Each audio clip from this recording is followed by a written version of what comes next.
कैसे हैं आप लोग। मैं आशा करता हूं कि आप लोग अच्छे होंगे, स्वस्थ होंगे एवं तंदुरुस्त होंगे। जैसे कि हम लोग पिछले वीडियो में पढ़े थे, माइटोकॉन्ड्रिया के बारे में पढ़े थे, गोल्जी इकाई के बारे में पढ़े थे, और वहीं इंडोप्लाज्मिक रेटिकुलम यानी अंतःप्रद्रव्य जालिका के बारे में पढ़े थे। उसमें मैंने आपको बताया था कि जो अंतःप्रद्रव्य जालिका होता है ये दो प्रकार की होती है, एक स्मूथ होता है, एक रफ होता है।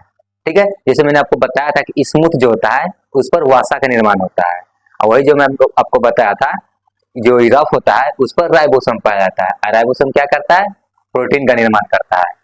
तो वहीं से हम लोग आज आगे जाने की कोशिश करेंगे, जिसमें हम लोग को पढ़ना होगा राइबोसोम के बारे में। किसके बारे में पढ़ना है, कोशिका के अगले अंग होता है राइबोसोम, इन्हीं के बारे में हम लोग को पढ़ना है। तो यहाँ पर हम हेडिंग दे देते हैं राइबोसोम।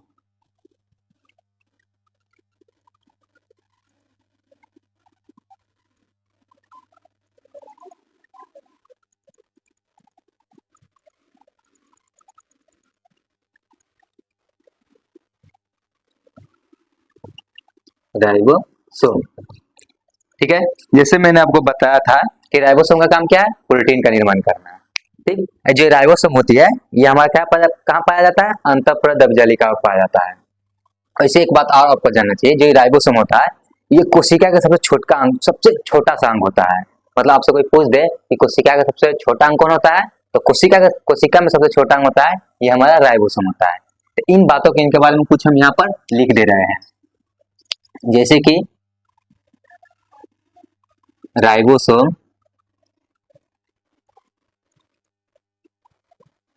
अंतःप्रद्रव्यी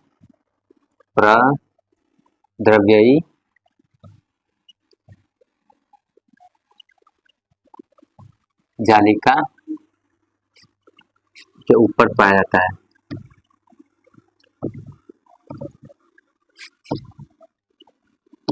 ऊपर पाया जाता है। अगला पॉइंट इसमें क्या होगा, ये सबसे छोटी कोशिकांग होती है। ये सबसे छोटी कोशिकांग होती है। जैसे इसकी सबसे छोटी कोशिकांग हुई, मतलब कोशिका का सबसे छोटा सा अंग होता है। वहीं मैं आपको आगे बता दूं, जो इसकी खोज किए थे, इसका खोज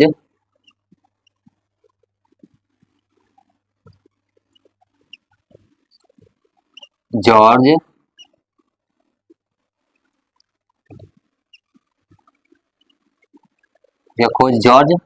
पैलेड ने किए थे। जॉर्ज पैलेड ने 1955 में किए थे। इसका खोज कौन किए थे, जॉर्ज पैलेड ने 1955 में किए थे। ठीक है, और आगे क्या है, ये प्रोटीन का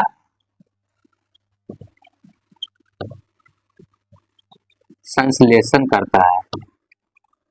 प्रोटीन का संश्लेषण या निर्माण करता है। ये प्रोटीन का संश्लेषण या निर्माण करता है, इसलिए इसे हम प्रोटीन का फैक्ट्री भी कहते हैं। क्या कहते हैं इसको, प्रोटीन का फैक्ट्री क्यों कहते हैं, क्योंकि यह प्रोटीन का संश्लेषण करता है। ये प्रोटीन का संश्लेषण या निर्माण करता है। ठीक, तो इसलिए इसे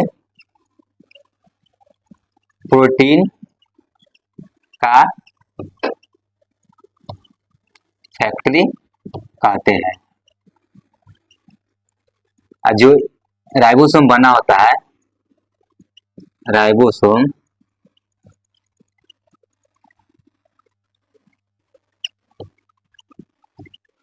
राइबोज न्यूक्लिक अम्ल, जिसे हम लोग शॉर्ट फॉर्म में आरएनए बोलते हैं, अम्ल और प्रोटीन से मिलकर बना होता है। प्रोटीन से मिलकर बना होता है। तो किन से मिलकर बनाता है, राइबोज न्यूक्लिक एसिड या प्रोटीन से मिलकर बनाता है, जिसे हम लोग शॉर्ट फॉर्म में आरएनए बोलते हैं। आरएनए का मतलब होता है राइबोज न्यूक्लिक एसिड। ठीक। जैसे ई क्या हमारा हो गया, राइबोसोम के जानकारी। ठीक, तो ये जो राइबोसोम होता है इसका काम क्या है, प्रोटीन का निर्माण करना। अब प्रोटीन होता क्या है, प्रोटीन हमारे शरीर के लिए बहुत आवश्यक चीज होता है। अगर हमारे शरीर में प्रोटीन नहीं रहेगा तो हमारा वृद्धि रुक जाएगा, या हमारे शरीर के विभिन्न जैसे बहुत सारे अंग होते हैं उनका विकास रुक जाएगा। तो हमारे शरीर में प्रोटीन का होना बहुत ज्यादा जरूरी है। जैसे मैंने आपको बताया था कि 38 एटीपी मिलकर एक ग्लूकोज, मतलब जिससे हमें ऊर्जा मिलता है, एक ग्लूकोज का निर्माण करता है जिससे हमें ऊर्जा मिलता है। तो यहीं पर 20 एमिनो एसिड मिलकर 20 एमिनो एसिड मिलकर एक प्रोटीन का निर्माण करता है, एक प्रोटीन का निर्माण करता है। 20 एमिनो एसिड मिलकर एक प्रोटीन का निर्माण करता है, जिसमें से 20 जो हमारा एमिनो एसिड होता है, 10 एमिनो एसिड हमें भोजन के थ्रू मिलता है और वहीं पर 10 एमिनो एसिड हमारे शरीर के अंदर बनता है। जैसे आपको शायद जानकारी हो कि सभी व्यक्ति के अंदर थायराइड ग्रंथि पाया जाता है। कौन सा ग्रंथि पाया जाता है, थायराइड ग्रंथि पाया जाता है। जो ये थायराइड ग्रंथि होता है ये 14 साल के बाद काम करना बंद कर देता है। कितने साल के बाद, 14 साल के बाद, लगभग 14 साल के बाद, 14 साल बाद ये क्या करता है, काम करना बंद कर देता है। ये बच्चों में पाया जाता है। इसलिए आप देखोगे कि बच्चा अच्छा सा खाना खाए या ना खाए फिर भी उसको प्रोटीन का निर्माण कहाँ से होता है, थायराइड ग्रंथि से। तो इसलिए आप देखोगे बच्चे खेल रहा है, कूद रहा है, कहीं बिजी है, कहीं कोई काम कर रहा है, मतलब किसी भी टाइम में बिजी है, खेल खाने में ध्यान नहीं दे रहा है, तो 14 वर्ष तक ले उसको प्रोटीन का पूर्ति कहाँ से हो जाता है, थायराइड ग्रंथि से हो जाता है। 14 साल के बाद क्या होता है, ये काम करना बंद कर देता है और अवशेष अंग के रूप में हमारे शरीर में रह जाता है। तो इसलिए बच्चे में जो जितना तेजी से विकास होता है उतना 14 साल के बाद मनुष्य के शरीर में विकास नहीं हो पाता है। इसलिए आप अगर जैसे आप लोग अभी 14 साल से कम की उम्र के हो तो आप खाना पीना पर अच्छा से ध्यान दें, क्योंकि जो मनुष्य शरीर का विकास होता है वो 14 साल से पहले बहुत तेजी से विकास होता है। इसलिए आप लोग खान पीन पर अच्छा से ध्यान दो। ठीक है, ये हमारा क्या हो गया, थायराइड ग्रंथि, जो क्या होता है 14 साल के बाद काम करना बंद कर देता है। ठीक है, तो ये हमारा क्या है, राइबोसोम। तो राइबोसोम का काम क्या है, प्रोटीन का निर्माण करना। इसका सिर्फ एक ही काम है, प्रोटीन का निर्माण करना, इसलिए इसे हम प्रोटीन का फैक्ट्री भी कहते हैं। ठीक है, तो यहीं पर राइबोसोम दो प्रकार का होता है, एक होता है 70S राइबोसोम, एक होता है 80S राइबोसोम। तो राइबोसोम कितने प्रकार का होता है, राइबोसोम का प्रकार एक हो जाएगा 70S राइबोसोम, वही दूसरा हो जाएगा 80S राइबोसोम।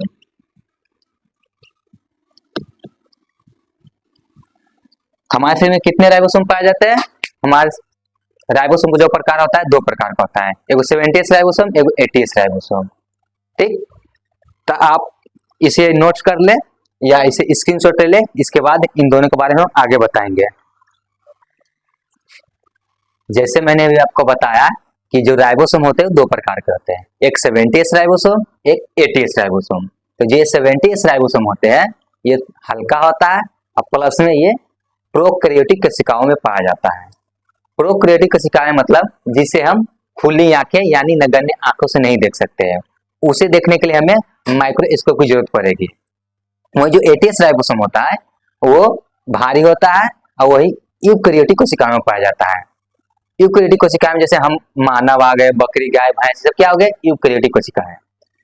तो ये प्रोकैरियोटिक कोशिकाएं, ये यूकैरियोटिक कोशिकाएं क्या होता है ये हम आपको आगे बताएंगे। कोशिका अंग बताने के बाद ये प्रोकैरियोटिक कोशिका और यूकैरियोटिक कोशिका के बारे में हम आपको बताएंगे। तो यहाँ पर हम क्या लिखे, 70S राइबोसोम और 80S राइबोसोम। तो 70S राइबोसोम में जो छोटे छोटे जीव होते हैं जिसे हम नहीं देख सकते हैं उसमें पाया जाता है, और जो 80S राइबोसोम होता है जैसे बड़े बड़े जीव हो गए उसमें पाया जाता है। क्यों, क्योंकि 70S राइबोसोम होगा उसमें प्रोटीन का कम निर्माण होगा, तो जो छोटे जीव रहता है उसे प्रोटीन कम चाहिए, और जो 80S राइबोसोम होता है जो भारी होता है ये बड़े जीवों में चाहिए, क्योंकि उसे प्रोटीन की ज्यादा जरूरत होती है और उसे प्रोटीन ज्यादा चाहिए।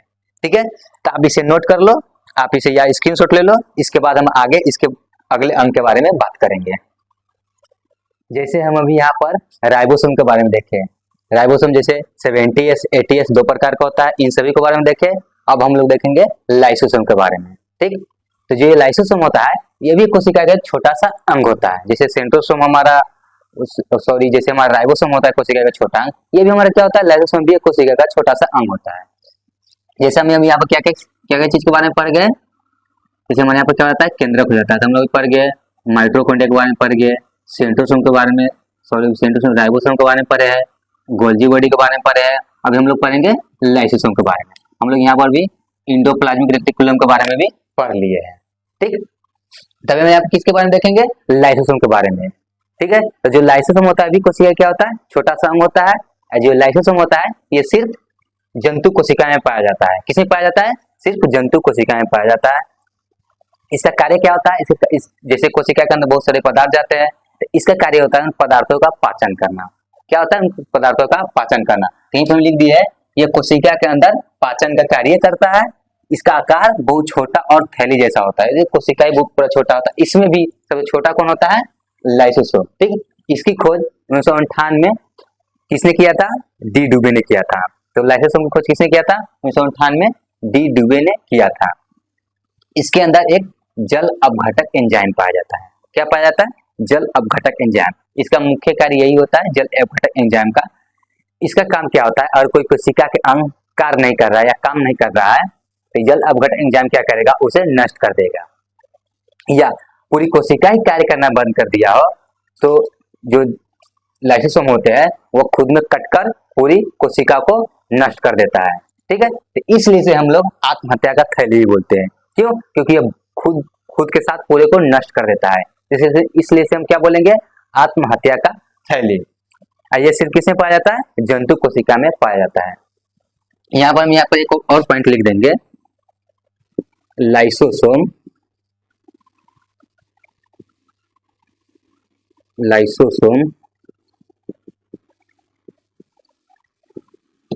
हमारे रक्त में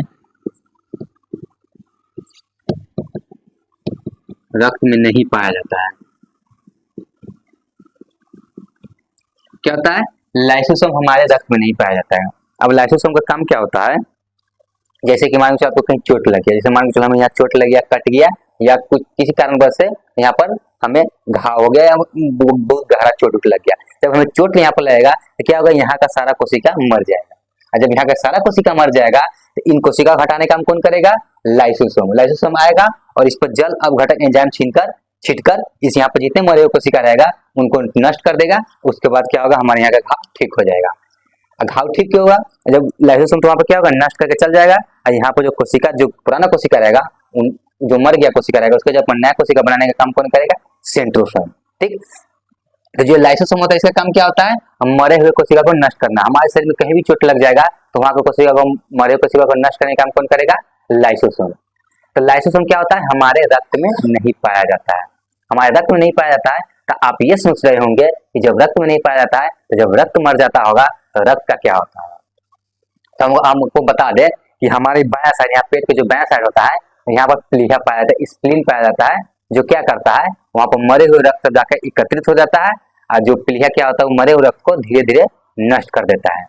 जैसे कि आप, हमारे शरीर में 3-4 प्रकार का रक्त होता है, आरबीसी, डब्ल्यूबीसी, प्लेटलेट। क्या होता है, हमारे शरीर का रक्त का प्रकार होता है। ठीक ना, जैसे कि आपको पता होगा कि जो आरबीसी होता है उसका जीवन काल वही 4 महीना का होता है, और डब्ल्यूबीसी का वही 5-7 दिन का होता है, वही प्लेटलेट का भी 5-7 दिन का होता है। ठीक ना, तो इस सब क्या होता है, इतने दिन में रक्त मर जाएगा। मरने के बाद क्या होगा, जाएगा प्लीहा का पास, अब प्लीहा उसे क्या करेगा, नष्ट कर देगा। यहाँ पे एक पॉइंट और लिख सकते हैं, आरबीसी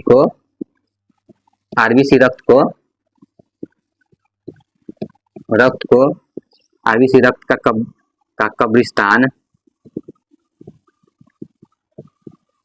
कब्रिस्तान प्लीहा या स्प्लीन को कहते हैं।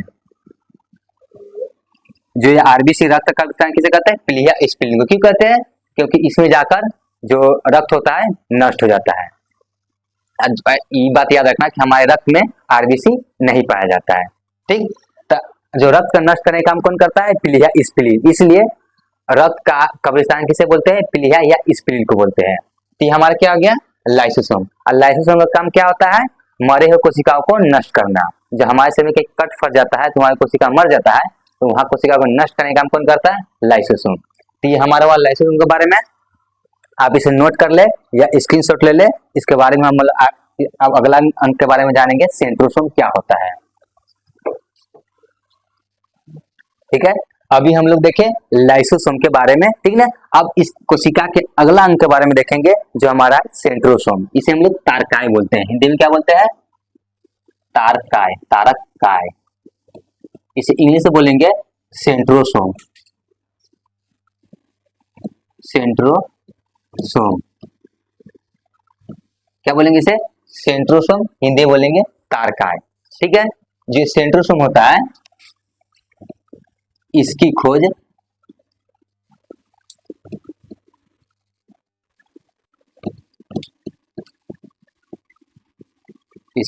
बोगेरी ने किया था। इसकी खोज किसने किया था? बोगेरी ने किया था। ये सिर्फ जंतु कोशिका में पाया जाता है। ये सिर्फ जंतु कोशिकाओं में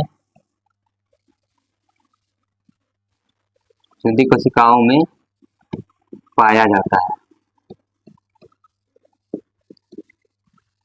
ये सिर्फ किसे पाया जाता है? जंतु कोशिकाओं में पाया जाता है। ठीक, इसका जो सेंट्रोसोम होता है या इसे हम तारकाय बोलते हैं, जो इसका प्रमुख कार्य होता है, इसका जो कार्य होता है, इसका कार्य कोशिका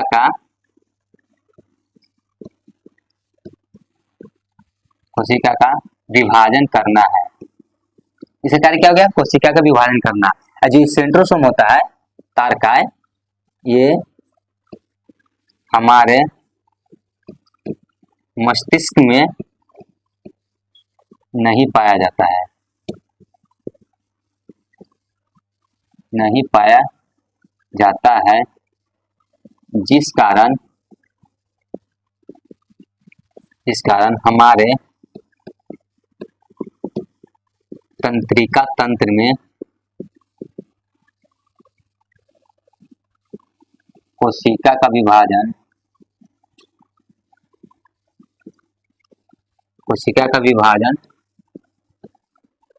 नहीं होता है।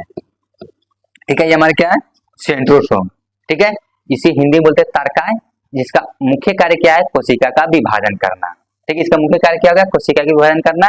ये हमारे मस्तिष्क मतलब हमारे दिमाग में है ना, ये नहीं पाया जाता है। जो हमारे दिमाग में होता है वो पाया जाता है तंत्रिका तंत्र, जिसके कारण क्या होता है? ये कोशिका का विभाजन हमारे दिमाग में नहीं करता है। जैसे कि आप लोग हमारे शरीर में कहीं भी चोट लगे, मान के चलो हाथ पैर, हाथ हो गया हमारा, पैर हो गया, कहीं शरीर के किसी भी अंग में, दिमाग को छोड़कर शरीर के किसी भी अंग में चोट लगता है, तो वहां पे क्या होगा? मान के यहाँ पर चोट लग गया, यहाँ कोशिका मर गया, तो इसको यहाँ मरे कोशिका को नष्ट करने का काम कौन करेगा? हमारा करेगा लाइसोसोम। लाइसोसोम क्या क्या इसको नष्ट कर दिया। अब यहाँ पर नया कोशिका का निर्माण करने का काम करेगा सेंट्रोसोम। तो जो नए कोशिका का निर्माण करेगा इसी को हम लोग बोलेंगे कोशिका विभाजन। क्या बोलेंगे? कोशिका विभाजन। क्यों? क्योंकि यहाँ पर नए कोशिका का निर्माण करेगा। ठीक है, आप जैसे कोशिका का निर्माण, इसका काम क्या है? कोशिका का निर्माण करना। तो आप कभी सोच, अगर सेंट्रोसोम का क्या काम है? कोशिका का निर्माण करना। अगर इसने ज्यादा कोशिका का निर्माण कर दिया तो क्या होगा? अगर इसने ज्यादा कोशिका का निर्माण कर दिया तो ये इसका असर हमारे शरीर को बुरी तरह से हमारे शरीर को प्रभावित कर देगा। क्यों? क्योंकि हमारे शरीर में जहां पर ज्यादा कोशिका निर्माण कर दिया वहां धीरे धीरे वो कैंसर का रूप ले लेगा। मान जैसे हमारे यहाँ पर क्या हुआ, हमारे यहाँ पर क्या हुआ, मान हमारे यहाँ पर हड्डी है, यहाँ पर मान क्या हुआ, चोट लग गया, चोट लगने के कारण क्या हुआ, हड्डी टूट गया। अब क्या क्या सेंट्रोसोम ने यहाँ पर कोशिका विभाजन करना चालू कर दिया। अब सेंट्रोसोम ने क्या किया? कोशिका विभाजन चालू कर दिया। यहाँ पर हमारा 50,000 कोशिका मर गया है। अब सेंट्रोसोम ने यहाँ पर गलती से 5 लाख कोशिका का निर्माण कर दिया। अब तो यहाँ पर क्या होगा, जो हमारा हड्डी का आकार रहेगा पहले की तुलना में थोड़ा ज्यादा बढ़ जाएगा। अब ज्यादा बढ़ने के कारण क्या होगा, हमें दर्द होगा, हमें पीड़ा होगा, जिसके कारण क्या होगा, ये धीरे धीरे कैंसर का रूप ले लेगा। तो जब सेंट्रोसोम अगर ज्यादा कोशिका निर्माण कर देता है तो ये हमारे क्या है, हमारे घातक साबित हो जाएगा। ये हमारे क्या होता है, दिमाग में नहीं पाया जाता। अगर हमें दिमाग में चोट उठ लग जाता है तो फिर इसलिए दिमाग की चोट से हम लोग नहीं बच पाते। क्यों? क्योंकि हमारे दिमाग में कोशिका का विभाजन नहीं होता है। अगर यहाँ चोट लग गया, यहाँ कोशिका मर गया, तो फिर यहाँ पर कोशिका का निर्माण नहीं होगा। मान लो हमारे दिमाग में बहुत सारा कोशिका है, और उसमें जो कोशिका मर गया एक बारी, उस कोशिका फिर दोबारा निर्माण नहीं हो सकता है। क्यों? क्योंकि हमारे दिमाग में सेंट्रोसोम नहीं पाया जाता है। जैसे ये सेंट्रोसोम होता है हमारे लीवर में सबसे ज्यादा पाया जाता है। यहाँ पर लिख देंगे लीवर या यकृत में कोशिका विभाजन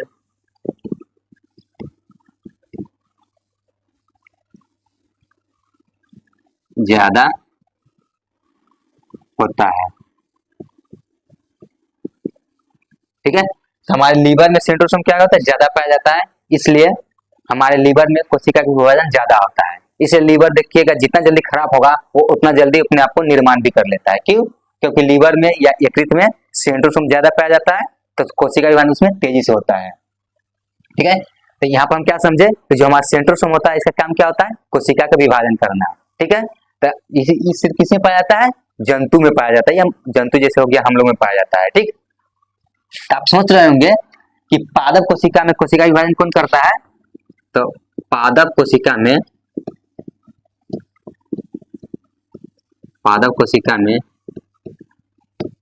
कोशिका का विभाजन